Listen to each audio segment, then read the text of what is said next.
자, 이번 주부터 매주 목요일은 세상에 일어나는 각종 사건, 사고와 그 이면의 이야기까지 들여다보는 시간 마련했습니다. 2주의 사건, 강력팀 형사 출신 변호사 박성배 변호사와 함께합니다. 어서 오십시오. 안녕하십니까? 네, 잘 부탁드리겠습니다. 네. 자, 먼저 첫 번째 사건, 이거는 그림부터 같이 좀 볼게요. 지금 휴게소인데요. 사람들이 좀 앉아 있는 거 보니까 밥을 먹고 있는 것 같은데 갑자기 커다란 차량 하나가 순식간에 이제 뚫고 들어옵니다. 떡볶이, 김밥 코너를 향해서 휴게소 건물을 뚫고 들어왔다고 하는데 이 배달도 이런 식으로 오진 않는데 이게 지금 무슨 일인 건가요? 어제 오전 영동고속도로 대관령 휴게소에서 발생한 사건입니다. 대형 SUV가 휴게소 식당 건물을 뚫고 들어오는 모습인데 네. 물론 고속도로 휴게소에서도 종종 교통사고가 발생합니다. 그렇지만 이 사건처럼 휴게소 건물 유리를 깨고 들어와서 식당 주방까지 들이미는 일은 그리 흔치 않습니다. 아니 우리가 뭐 이렇게 간혹 어떤 편의점이나 뭐 아니면 경찰서랄지 이런 관공서랄지 불만을 품고 뭐 돌진하는 이런 차량들은 간혹 볼 수가 있었는데 뭔가 불만이 있었나요? 왜 지금 무방비 상태여서 굉장히 많은 분들이 좀 다치셨을 것 같은데 어떤가요? 특히 휴게소의 경우에는 휴게소 주차장과 식당 사이에 일정의 칸이 있다 보니 차가 쉽게 진입하지 못합니다. 그런데 그렇죠. 공교롭게도 이 사건의 경우에는 그와 같은 칸이 없는 공간이 있다 보니 차량이 손쉽게 식당까지 밀고 들어갈 수 있었다고 합니다. 많이 다쳤나요? 무방비로 16명이 다쳤습니다. 식당에서 식사를 하거나 직원으로 일하고 있는 분들 다수가 다쳤는데 6명이 중경상으로 인근 병원에서 치료를 받고 있고 특기할 만한 부분은 경상자 중 5명이 국내 대학 프로그램에 참석한 20대 외국인이라고 합니다. 외국인까지요? 미국인 4명과 영국인 1명인데 모두 무방비 상태이다 보니 제대로 대처하지 못한 상태에서 크고 작은 부상을 입고 말았습니다. 아니 어쩌다가 운전자가 이렇게 황당한 사고를 냈는지 싶습니다. 알고 보니 이 사건 차량 운전자가 80대 여성이라고 합니다. 통상 휴게소에서 발생하는 교통사고는 가속 페달을 브레이크로 착각하는 경우에 많이 발생하는데 아니나 다를까 이 사건의 경우에도 운전자는 가속 페달을 브레이크로 착각했다고 경찰에 진술했습니다. 이게 그 진출입로에 이제 뭐 밥 다 먹고 쉬신 다음에 나갈 때 속도를 굉장히 가속 페달을 밟아서 이제 진출하기도 하고 하는데 브레이크 페달과 가속 페달을 헷갈렸다. 자, 운전자 나이는 또 80대다. 고령 운전자의 부주의에 의한 사고인가 이렇게 좀 봐야 될까요? 지금까지 조사 결과에 의하면 고령 운전자의 부주의로 보이고 달리 다른 사유도 발생할 사정은 거의 없어 보입니다. 뭐 급발진 주장이랄지. 그런 사정은 없어 보입니다. 물론 이 사건은 이미 휴게소에 진입한 상태에서 교통사고가 발생하다 보니 12대 중과실에도 해당하지 않아 형사처벌 대상은 아닌데 만약 부상을 입은 이들 중에 중상해자가 발생한다면 이때는 형사처벌 대상이 됩니다. 현재까지는 단순히 페달을 브레이크로 오인한 단순 부주의로 보이는 사안입니다. 지금 그런데 우리가 한번 좀 시사점이 있는 게요. 고령 운전자분들의 사고 발생 건수가 계속 늘고 있다고 하더라고요. 사실 우리나라에서 교통사고 발생 건수 자체는 매해 줄어들고 있습니다. 그런데 지난해 65세 이상 운전자의 교통사고 비율은 21.6%로 2005년 통계 작성 이후 최고치를 기록했고 그렇군요. 이 교통사고 건수도 5년 만에 36% 급증하는 추세입니다. 물론 이는 자연스러운 현상이기도 합니다. 인구 구조 자체가 65세 이상 고령층이 많이 늘어났고 여전히 운전을 지속하고 있는 고령층도 많다 보니 자연스러운 현상이라고 할 수 있는데 자연스러운 현상이라고 손 놓고 있을 수는 없겠죠. 대책 마련도 시급한 상황입니다. 지금 그래서 이런 일부 고령 운전자분들의 사고 또 이렇게 사고가 또 늘고 있다 보니까 또 이런 실수로 사고를 내는 경우가 또 많다 보니까 조건부 운전면허제랄지 아니면 고령 운전자 면허 자진 반납 제도랄지 뭐 이런 것들도 지금 대안으로 추진되고 있는 걸로 알고 있는데 효과가 좀 없나요?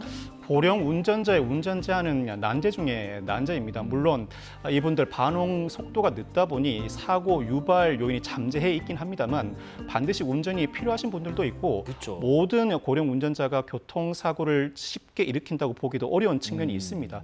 나름대로 우리나라도 대처를 하고 있는데 일단 조건부 운전면허제는 야간이나 고속도로에서 운전하지 않는 조건으로 면허를 발급하는 제도입니다. 또한 고령 운전자 면허 자진 반납 제도는 고령 운전자가 면허를 자진해서 반납하면 지자체가 현금이나 교통카드를 부여하는 혜택을 제도입니다. 주는군요. 그런데 두 제도 모두 아직까지 활성화되지 않았습니다. 그래요? 당장 운전하지 못함으로 인한 불편감이 상당히 큰 것으로 보이는데 이 반납률만 따져보면 2%에 불과하다고 합니다. 제도들이 미미하군요. 제대로 작동을 하지 못하고 있는 실정입니다. 예, 이 고령 운전자 면허 반납률이 100명 중에 2명꼴이다 보니까 뭐 그렇다고 강제할 수도 없고요. 뭐 차를 뺏을 수도 없고요. 그래서도 안 되고요. 혹시 다른 나라의 어떤 참고할 만한 사례가 뭐 없을지 싶습니다. 고령층이 상당히 많은 일본의 사례를 살펴보겠습니다. 일본, 일본도 2008년 기준 고령 운전자 면허 반납률이 2.2%, 우리나라와 별반 다르지가 않습니다. 고령 운전자에게도 운전은 상당히 기묘하다는 점은 세계 공통이라고 할 수 있는데, 이에 따라서 일본이 2017년부터 운영하는 제도가 세이프티 서포트 카 제도라는 것입니다. 세이프티 서포트카. 이 페달 오조작 방지 장치 등을 부착한 차량에 인증을 부여하고 고령 운전자는 이 인증을 받은 차량만 운전할 수 있게 면허를 발급하는 제도인데 2017년부터 운영하기 시작했고, 사실 우리나라도 다음 달부터 비슷한 제도를 운영할 방침입니다. 아, 그래요? 당장 다음 달 고령 운전자 800명을 대상으로 페달 오조작 방지 장치 등을 부착한 차량 시범 운영에 들어가는데, 이 페달 오조작 방지 장치는 이 센서나 카메라로 차량 사각을 모두 다 확인한 이후에 급가속을 막거나 자동으로 제동하는 장치입니다. 장치 부착에 많은 일적, 물적 장비가 소요될 것으로 보입니다만, 이 제도만 안착된다면 거부감 없이 고령 운전자의 사고를 예방할 수 있는 제도로 어느 정도 기능을 담당할 것으로 전망됩니다. 일부 그 고가의 차량들에는 그런 게 또 탑재돼 이미 있죠. 탑재돼 있죠. 뭐 이렇게 앞에 속도와 또 거리를 계산해서 이상하다 싶으면 저절로 브레이크가 밟아지는 맞습니다. 그런 제동 장치도 있는 건데, 이제 다음 달부터 우리나라도 시범적으로 한번 시험을 한다는 소식입니다. 두 번째 사건입니다. 저희가 어릴 적에 특히 남학생들이 뭐 경험이 있으실 것 같은데 많이 갖고 놀았던 그 내용이 있습니다. 장난감 비비탄 총인데 요즘에는 그렇게 많이 보진 못한 것 같아요. 놀이터 가도 이렇게 좀 학생들이 잘 못 보이고 한데, 이 비비탄 총으로 아주 끔찍한 사건이 벌어졌다고 들었습니다. 지난달 8일 경남 거제에서 현역 해병대 군인 2명과 민간인 1명 등 20대 남성 3명이 자신들이 지내던 펜션 인근 식당 마당에 들어가서 거기에 묶여있던 강아지 4마리를 향해 약 1시간 동안 수백 발의 비비탄을 난사했습니다. 1시간 동안이요? 수백 발의 비비탄을 난사했습니다. 이로 인해서 반려견 1마리가 그 자리에서 즉사했고, 다른 개들도 심각한 부상을 입었습니다. 아니, 1시간 동안 이와 같은 일을 반복했다. 일반적인 상식으로는 도저히 납득할 수 없는 사건이 발생한 것입니다. 지금 일단 일반 민간인도 아니고 목줄에 묶여서 도망도 못 가는 강아지 4마리를 1시간 넘게 비비탄으로 쏴서 목숨을 잃게 만드는 일이 지금 벌어졌습니다. 지금 그림도 나오고 있는데요. 지금 저 사람들이 해병대원들 포함해서, 아니 해병대가 귀신을 잡든지 아니면 사격 훈련을 1시간 동안 하려면 못할 텐데 1시간 동안 총으로 나라는 멋지키고 비비탄 총으로 왜 이런 잔인한 범죄를, 뭐 술 먹었나요? 피해 견주에 따르면 예. 가해자 측이 이와 같은 일을 벌인 이유에 대한 진술이 바뀌고 있답니다. 처음에는 강아지가 물어서 그와 같은 일을 저질렀다고 했다가 강아지가 물어서 비비탄 총으로 1시간을 쐈다고요? 사실관계가 달랐던 모양인지 술에 취해서 비비탄 총을 쐈다고 이번엔 술에 진술했다가 취했다.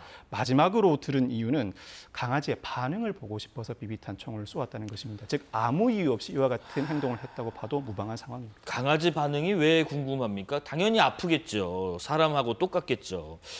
참 아프고 공포스럽고, 이 살아남아도 또 죽은 개도 있고요. 트라우마에 좀 평생을 시달리는 건데, 아니 20대 군인이 이런 걸 정말 몰랐을까 싶기도 하고, 저도 반려견 키우는 견주 정말 화가 나는데, 이 사건이 알려지니까 벌써 엄벌을 해달라는 청원이 4만 명을 넘었다고 하는데, 이런 경우는 뭐 무슨 죄에 속하고 또 형량이 어떻게 되는지 궁금해요. 이 사건 경찰이 민간인 1명에 대해서는 이미 본격적인 수사에 착수했습니다. 네. 동물보호법 위반, 재물손괴, 주거침입 등에 해당할 여지가 있는데 특히 동물보호법 위반에 따르면 정당한 사유 없이 동물을 사망에 이르게 한 경우에는 3년 이하의 징역 등에 처하도록 하고 있고 네. 또 정당한 사유 없이 동물에게 상해를 가한 경우에는 2년 이하의 징역 등에 처하도록 하고 있습니다.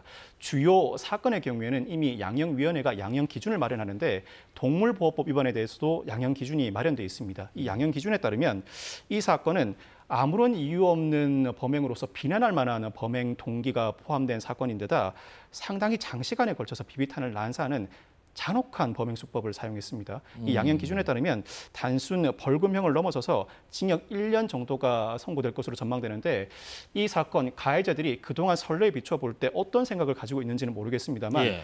적절한 배상과 피해자 측의 합의가 없는 이상 충분히 실형도 선고될 수 있을 만한 사안입니다. 정말 아파요. 이거 비비탄 총도 정말 진짜 총 못지않게 정말 아픈데, 근데 지금 상황에서 2차 피해가 발생하고 있다? 이게 무슨 말인가요? 물론 피해자 측의 주장이긴 합니다만 가해자 한 명은 사과를 했다고 합니다. 그런데 또 다른 가해자의 부모가 이 사건 현장에 와서 사진을 찍고 협박을 하고 무고로 고소하겠다는 발언도 했다고 합니다. 뿐만 아니라 가해자 측 군부대에서는 공론화하지 말아달라고 요청했는데 공론화하지 않으려고 한다고 공론화되지 않을 사건이 아닙니다. 우리나라 반려인구가 상당히 높고 반려동물을 키우지 않는 이들이라고 하더라도 이 사건을 두고 공분하지 않는 이는 없을 것 같습니다. 지금 뭐 잠깐 설명드리면 결국 한 마리는 그 자리에서 아까 말씀하신 것처럼 즉사를 했고 두 마리는 겨우 살았는데 그중에 한 마리가 안구를 이렇게 적출해야 돼서 외눈박이가 또 됐다고 하고요. 이게 지금 온순했는데 주인을 좀 물려고 하는 이상 반응도 오고 사람에 대한 극도의 공포심도 보인다고 하는데 지금 피해자들에 대한 합당한 처벌이 진행되길 좀 바라고요. 참 이런 얘기가 있습니다. 힘없는 동물을 대상으로 정말 악의적이고 잔인한데 이런 학대 범죄는 또 반복되는 데다가 사람을 향한 범죄의 전 단계에 갈 수 있다는 그런 분석도 있다고 하더라고요. 동물에 대해서 학대를 저지르는 이들이 사람에 대해서도 범행을 저지르는 경우가 흔히 있습니다. 쉽게 볼 수 없는 사건인데 단순한 장난으로 치부할 수 없습니다. 아까 설명해 드렸던 것처럼 이미 동물보호법 위반에 대해서도 양형 기준이 비교적 최근에 마련돼 엄벌을 촉구하고 있고 특히 우리나라에서 반려견을 바라보는 시각 자체가 크게 변하고 있습니다. 그럼요. 시대의 변화는 판결에 반영되기 마련인데 물론 민사 사건이긴 합니다만 다른 개가 반려견을 문 사건에서 반려견주가 다른 개의 견주에게 손해배상 청구를 한 사건이 있었습니다. 네. 그 사건에서 반려견 치료에 필요한 치료비 80만 원을 훨씬 넘어서는 위자료 200만 원이 인정되었습니다. 위자료요? 그렇습니다. 오. 통상 물질적 손해배상 사건의 경우에는 물질적 손해만 배상해주면 그렇죠. 정신적 고통도 배상된다고 하는 것이 확립된 대법원 판례입니다.